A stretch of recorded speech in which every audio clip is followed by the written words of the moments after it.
कर मैना तिलक के तैयारी, जमाना देखी के करत मैना तिलक के तैयारी।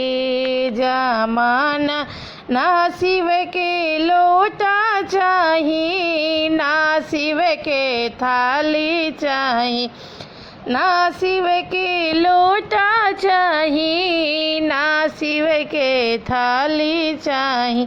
उनका के चाही एक कमंडल, जमाना देखी के उनका के चाही एक कमंडल। जमाना देखी के कर मैना तिलक के तैयारी।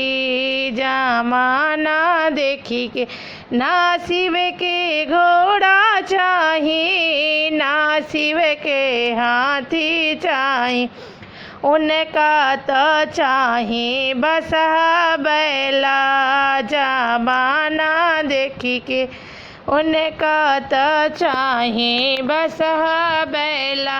जमाना देखी के कर मैना